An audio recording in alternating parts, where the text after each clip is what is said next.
coming as much as if it was one of those beautiful, but then the sun just came out. So I was like, oh, that's not going to work with me. So just an introduction, I'm Erin, if we haven't met yet. I'm one of the physical therapists here.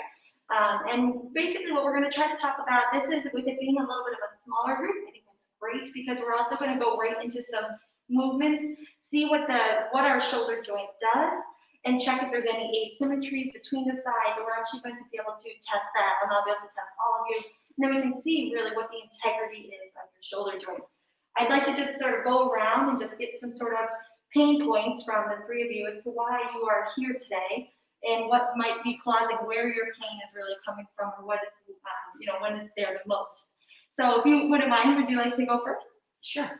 And so you say your name. I'm Nancy. Nancy. And usually, like after I've been around my grandchildren, the great-grandchildren, when you pick them up and everything, it's like the next day I'm in really pain, a lot of pain, like the muscles have just stretched beyond what they could hold. And if I don't have any lift strength any longer. Okay. Like I can lift a case of water. Okay. But that's the next day I pay for it. Even just with that one task. Just, and I have to be like, I've got to move this. And I do because I have to do it.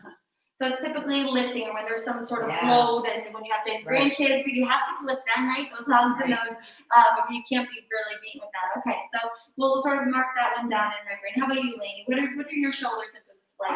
It's really just my one shoulder. I just have like mobility, like turning it like this way, and it seems like there's just like a constant nagging pain, like sleeping on the side, and that kind of stuff. Yeah. Do you notice anything goes beyond the shoulder, like down the there's arm? no pain. There's nothing like that. It's just like sometimes in certain exercise moves, it'll feel like it kind of pops around. Just not anything painful, just kind of like click, click, click. Okay. But then there's just one spot that just always hurts. All right. Well, we're going to get into, so right now we're saying that one spot, like possibly that AC joint, which is a joint between two bones. We're going to go over that. And then Deb, where have you been feeling your pain?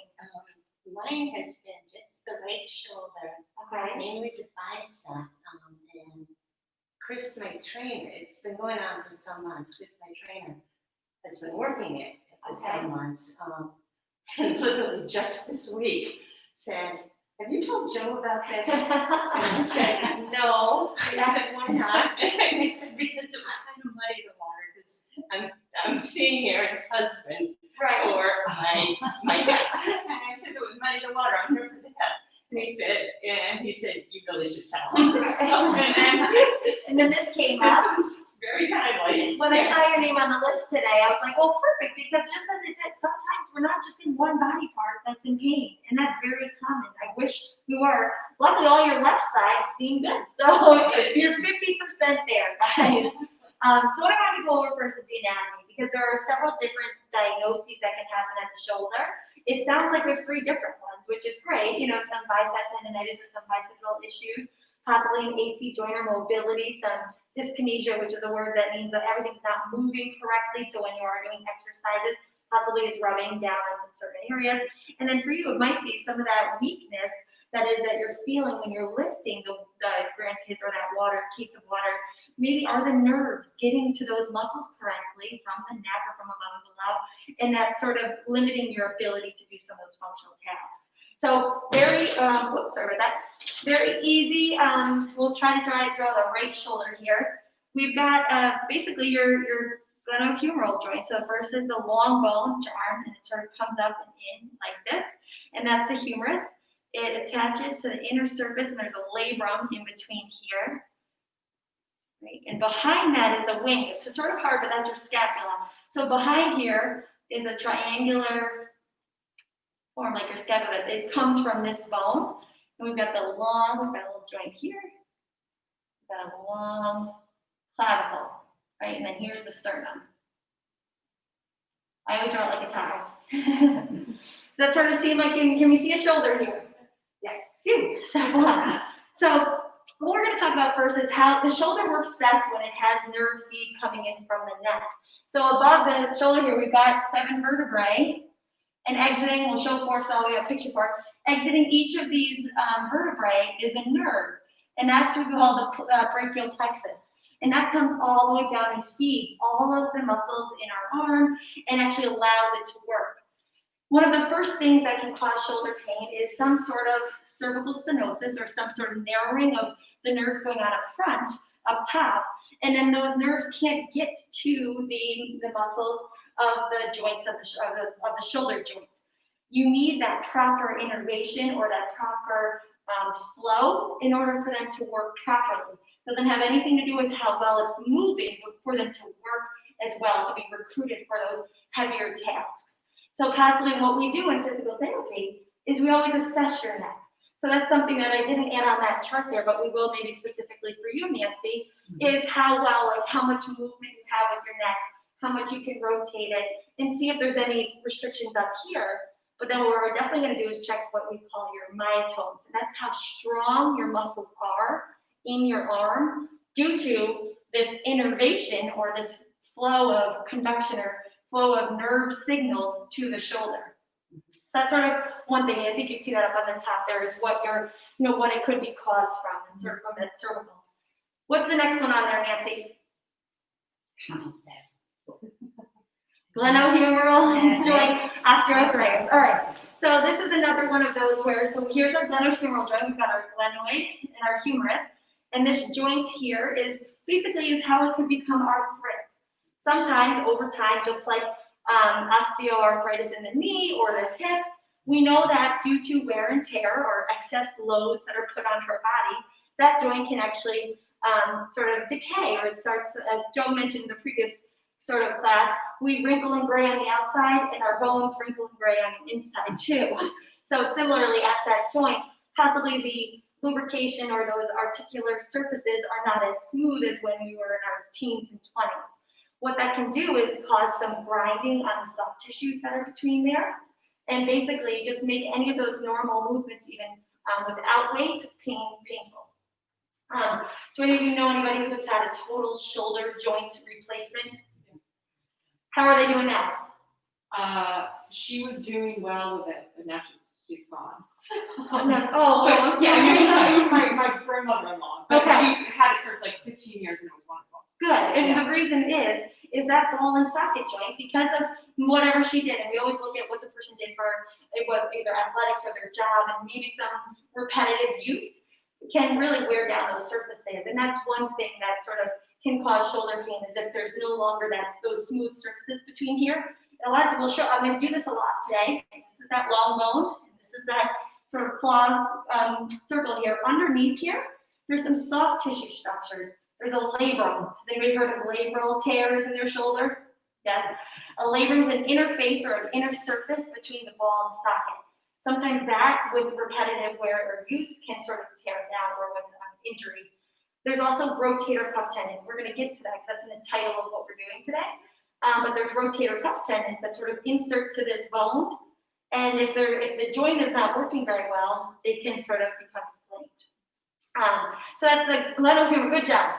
What's the next one on there, Lainey? Acromioclavicular. I'm really testing. Neoclavicular.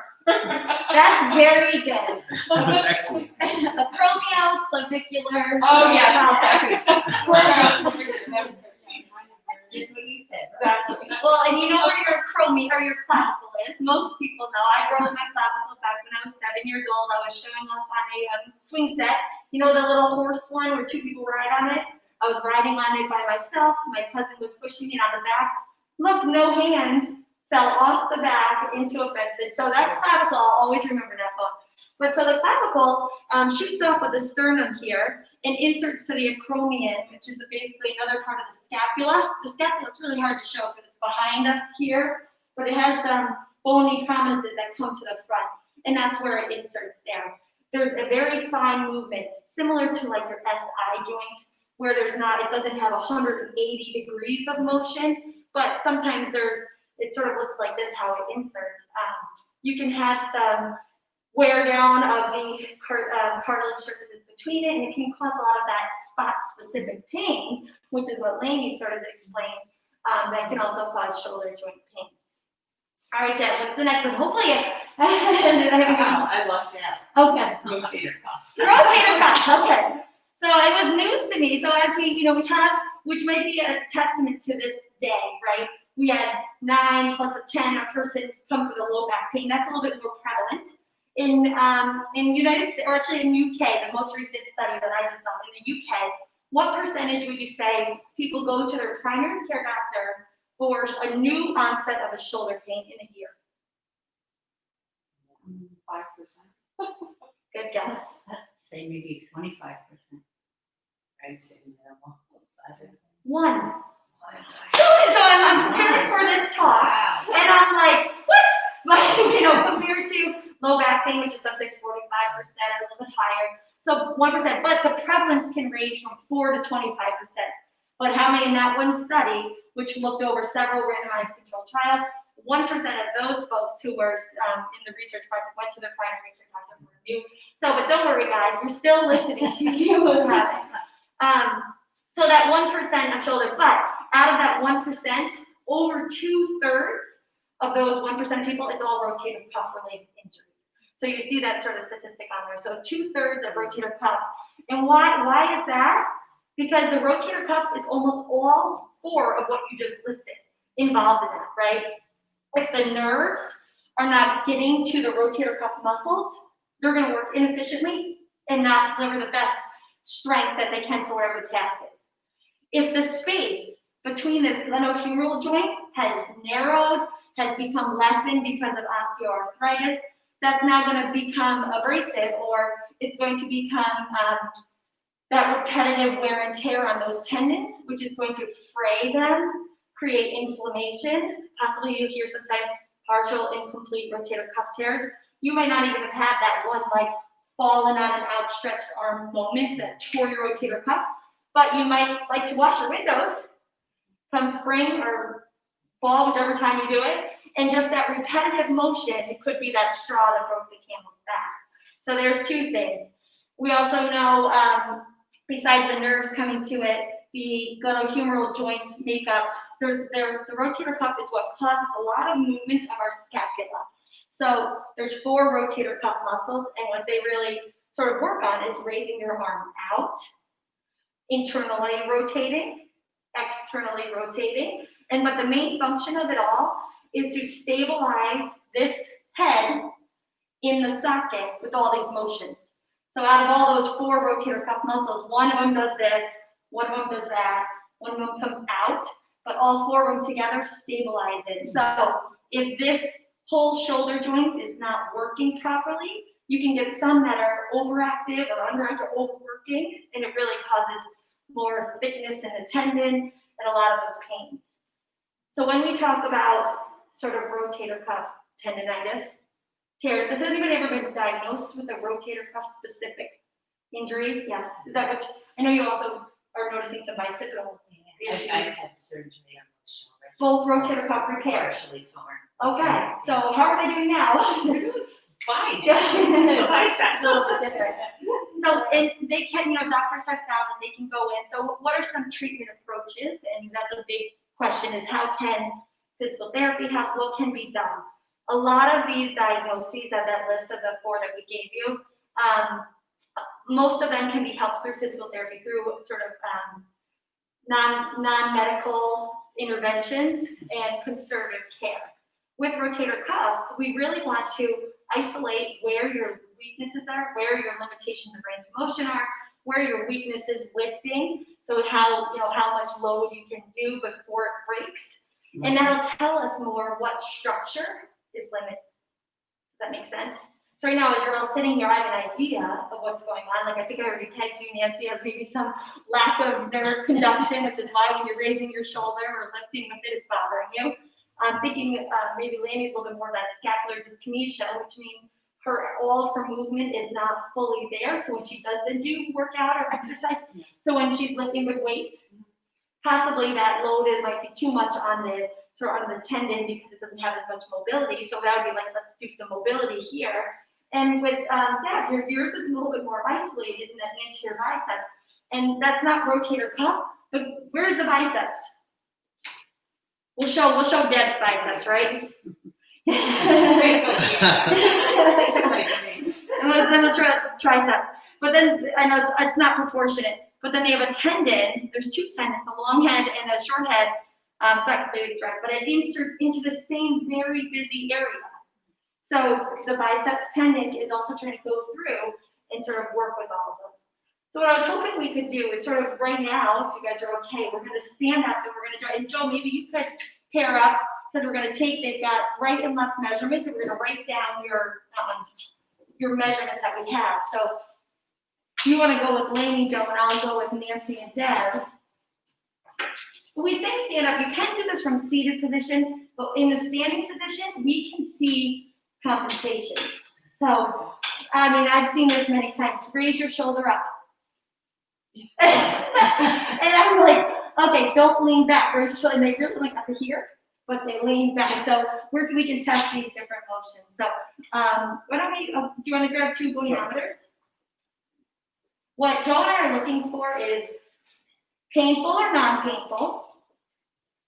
And then if there's any asymmetry between the 2 sides, your right side and your left side. Okay, so the first motion we're going to do together is just forward flexion, which we're going to raise up like this, and then come back down. And we're going to do the left side first. I'm glad you did that. Let's do the left side first, because that's the easy side. So go ahead and raise your shoulder up. And Deb, I'm sorry, you can put yours down, and then I'll have you do it again. All right, so 145. Why don't you write that on left forward flexion? Yeah.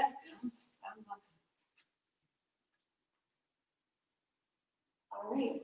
Also 145. So if you could write that on left 154. forward flexion. Difference. Was there a difference? And did you have pain on that? Flexion straight. I mean, it's, yeah. Yes. Yeah. And was there pain with that? Yeah. All right, so now can we do the right side? Go ahead and raise it up.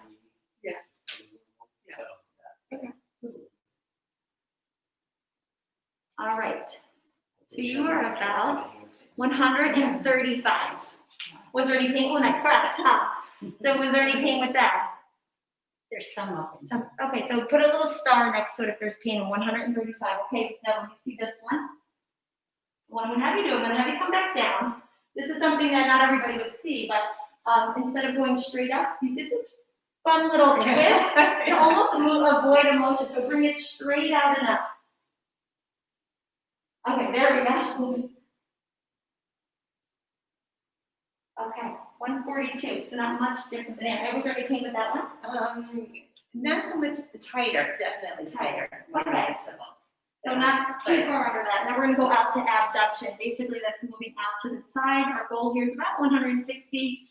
The true range of motion 180, but we'll see. So now let's start with your left side first. Yep. It's no big deal. Good. Okay, about 160, guys. Good. And then let's try it with the right hand.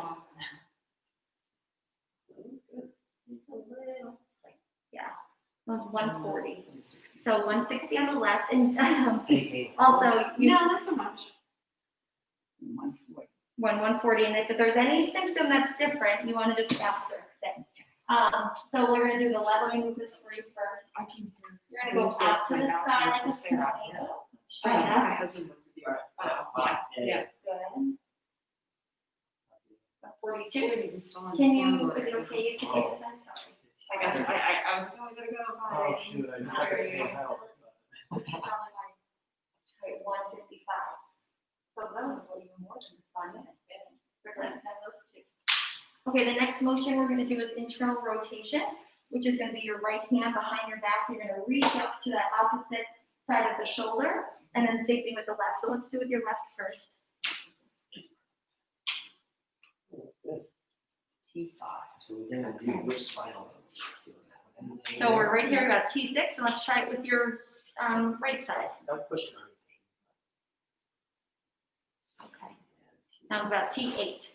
So T is in Tom, 5, Yeah. and T8. Okay. Okay, so we're gonna go behind, up to the shoulder here, and then also to the T7. shoulder. It's like the base of your Oh, shoulder. So you're this just a is little good. bit below. You got T6, perfect. Yeah, up almost. And then the other side. Because I can. That's, that one's a little bit different, okay. So T6, and here you're about T10. You don't really do that. Now, what we talked about in the description of this class, do you have trouble putting clothes on, maybe reaching behind your back, that motion, what's really there? Yep, 10, T6. Yep. Okay, the next one is external rotation. We're going to come up and over this way. Okay, whichever. I guess we're doing both. You're apt to do that one first. Okay, very good. And the other side. Those ones were pretty similar. So we have T3 for both.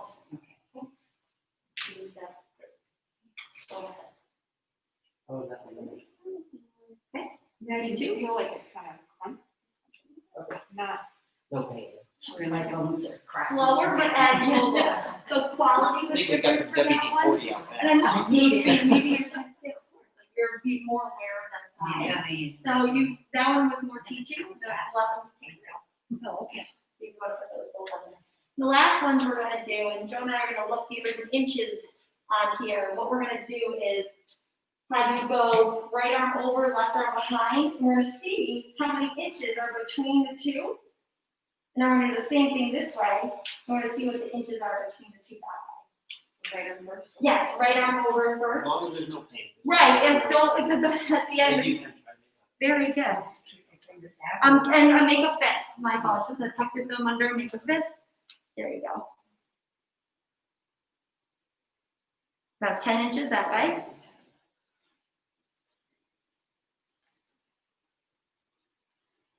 And 8 inches.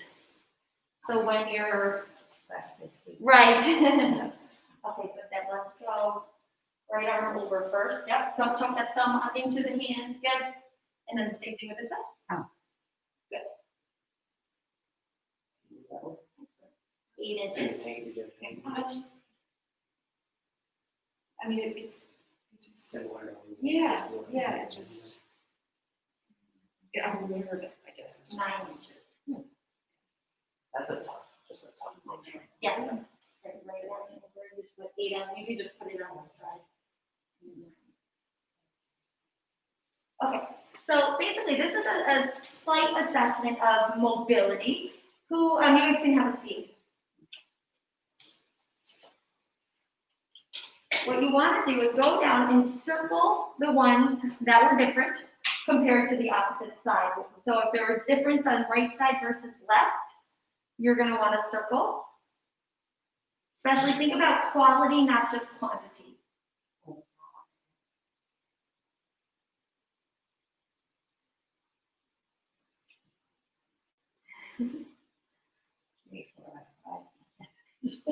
And then on that last one, the 8, the 8 inches, right? So those would both be, you could circle that one as well.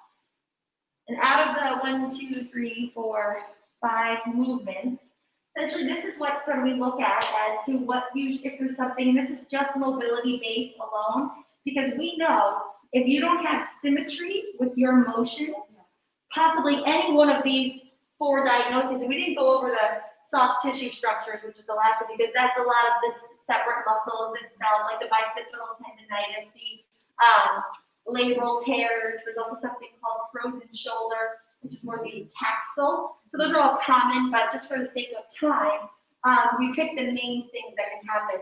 When you do a mobility assessment like this, we can start narrowing through that. Some of these might be asymmetrical for any one of these first 4 reasons.